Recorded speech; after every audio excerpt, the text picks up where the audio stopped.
Hello everyone, welcome back to my channel. আমি রীতা। নিশ্চয়ই আপনারা সবাই খুব ভালো আছেন আর সুস্থ আছেন, আর আমরাও মোটামুটি ভালোই আছি। আজকে ভিডিওটা বিকেল থেকেই শুরু করলাম। প্রত্যেক ভিডিওতেই আমি সকালবেলা থেকেই আপনাদের সাথে ভিডিও শেয়ার করি, তা আজকে ভাবলাম একটু বিকেলবেলাটা শেয়ার করি, অর্থাৎ আমার বিকেল থেকে রাত্রির অবধি আমি কি করি না করি সেটা একটু শেয়ার করছি। আর এই যে বিকেলবেলায় ঘুম থেকে উঠেই বায়না করছিল পার্কে যাবে বলে, সেই জন্য বাড়ির পাশেই যেহেতু পার্কটা, তাই জন্য আমি নিয়ে গিয়েছিলাম। হাজব্যান্ড ছিল না, আমি একাই নিয়ে গিয়েছিলাম। আর বাচ্চাদের পার্কে নিয়ে যাওয়ার এই একটা সমস্যা, যেমন যাওয়ার জন্য তারা তেমনি আসতেও চায় না। টাইম পেরিয়ে যায় তবুও আসতে চায় না। তো যিনি গেটকিপার ছিলেন তিনি বললেন দরজা দেওয়া হবে, তো তাও আসতে চাইছিল না, তাও জোর করে নিয়ে আসা হয়েছিল।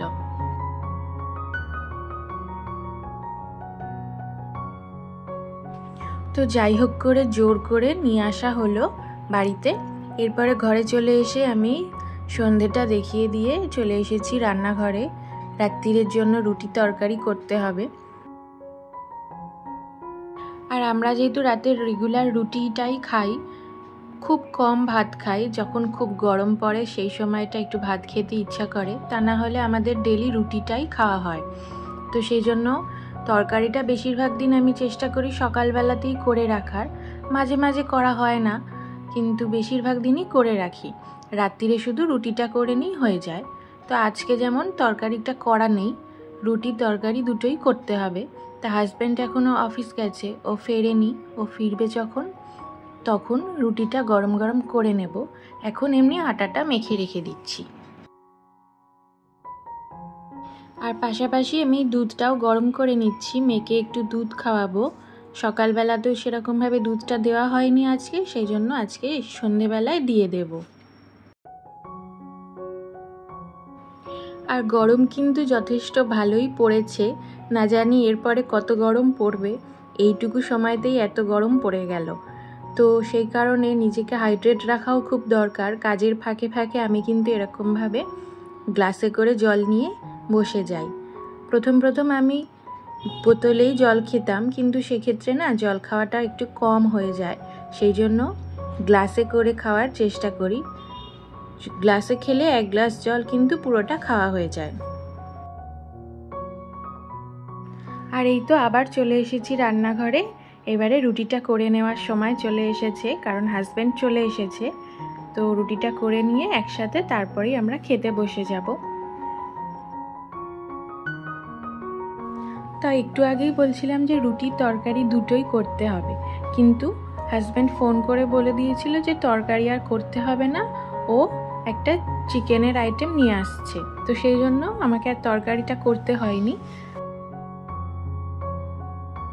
প্রত্যেকবারের মতন আবারও বলছি, আমার এই ভিডিওটা যারা এত দূর অবধি দেখেছেন তারা একটা লাইক করবেন যদি ভিডিওটি ভালো লেগে থাকে। একটা লাইক কিন্তু আমাদের অনেক উৎসাহ দেয় কাজ করার। আর ভিডিওটি কেমন লাগছে সেটা কমেন্ট করতে ভুলবেন না। আর এরকম ভিডিও যদি আরও দেখতে চান, চাইলে চ্যানেলটি সাবস্ক্রাইব করে আমার পাশে থাকতে পারেন। আর যারা যারা চ্যানেলটি অলরেডি সাবস্ক্রাইব করে দিয়েছেন তাদেরকে অসংখ্য ধন্যবাদ। আর প্রত্যেকটা রুটি কিন্তু আমার কোনোবারই ফোলে না, যেহেতু আমি এরকমভাবে এখন চাটুতেই রুটিটাকে পুরোটাই সেঁকে নিই। কিন্তু ডাইরেক্ট ফ্লেমে দিলে তখন রুটিটা ফুলে যায়, কিন্তু সেটা শুনেছি নাকি স্বাস্থ্যের পক্ষে ক্ষতিকর, তাই ডাইরেক্ট আর দিই না, এখন আর এরকমভাবে চাটুতেই সেঁকে নিই। তো কথা বলতে বলতে আমি একটার পর একটা সমস্ত রুটিগুলোকেই করে নিলাম। এরপরে একসাথে খেতে বসবো। আর আজকে হঠাৎ করে এমন ভ্যাপসা গরম পড়েছে, পুরো মেঘ ছেয়ে গেছে, জানি না বৃষ্টি হবে নাকি। তো এই তো আমার রুটি করা কমপ্লিট হয়ে গেছে। এরপরে যে সমস্ত বাসনগুলো বেরিয়েছিল সেইগুলো কিন্তু আমি সাথে সাথেই মেজে ফেলি। সেগুলো আমি সিঙ্কে জমিয়ে রাখি না, কারণ একসাথে অনেক বাসন হয়ে গেলে না তখন একসাথে মাজাটা একটু ডিফিকাল্ট হয়ে যায়। সেই জন্য যতটা জমে যায় সাথে সাথেই আমি মেজে ফেলি। আর এদিকে তাড়াহুড়ো করে বাসনগুলো মেজে নিচ্ছি, কারণ ওদিকে আবার বিশাল জোরে ঝড় উঠেছে। জানলা দরজাগুলো না দিলে আবার পরিষ্কার ঘরগুলো একেবারে ধুলোয় ধুলো হয়ে যাবে।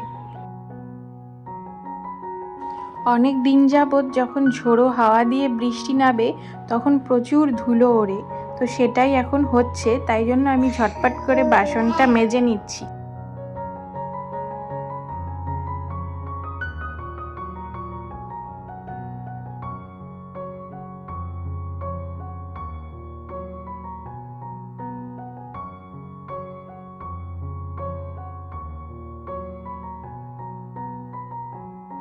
আর এই যে বেশ খানিকক্ষণ বৃষ্টি হওয়ার পর কিন্তু এইরকম অবস্থা দাঁড়িয়েছে। সামনের মাঠটাতে বেশ ভালোই জল জমে গেছে, আর একটানা সারাটাক্ষণ ধরে বৃষ্টি হয়েছে।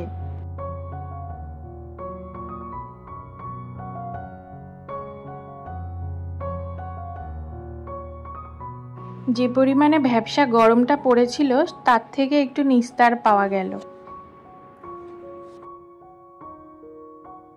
তাহলে চলুন, এদিকে বৃষ্টিটা থামছে না, এখনো হচ্ছে।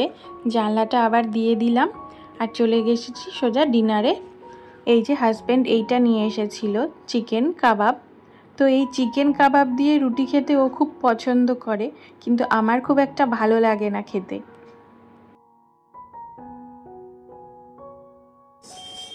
আমি আসলে এরকম ড্রাইভাবে খেতে পারি না, গ্রেভি না থাকলে রুটি দিয়ে খাওয়া যায় না। তো ও খুব পছন্দ করে, সেই জন্য ওর জন্য টিক্কা কাবাব নিয়ে এসছে, আর আমার জন্য এই রেশমি কাবাবটা নিয়ে এসেছে। আমার রেশমি কাবাবটা খেতে খুব ভালো লাগে। তাহলে চলুন ডিনারটা সেরে ফেলি।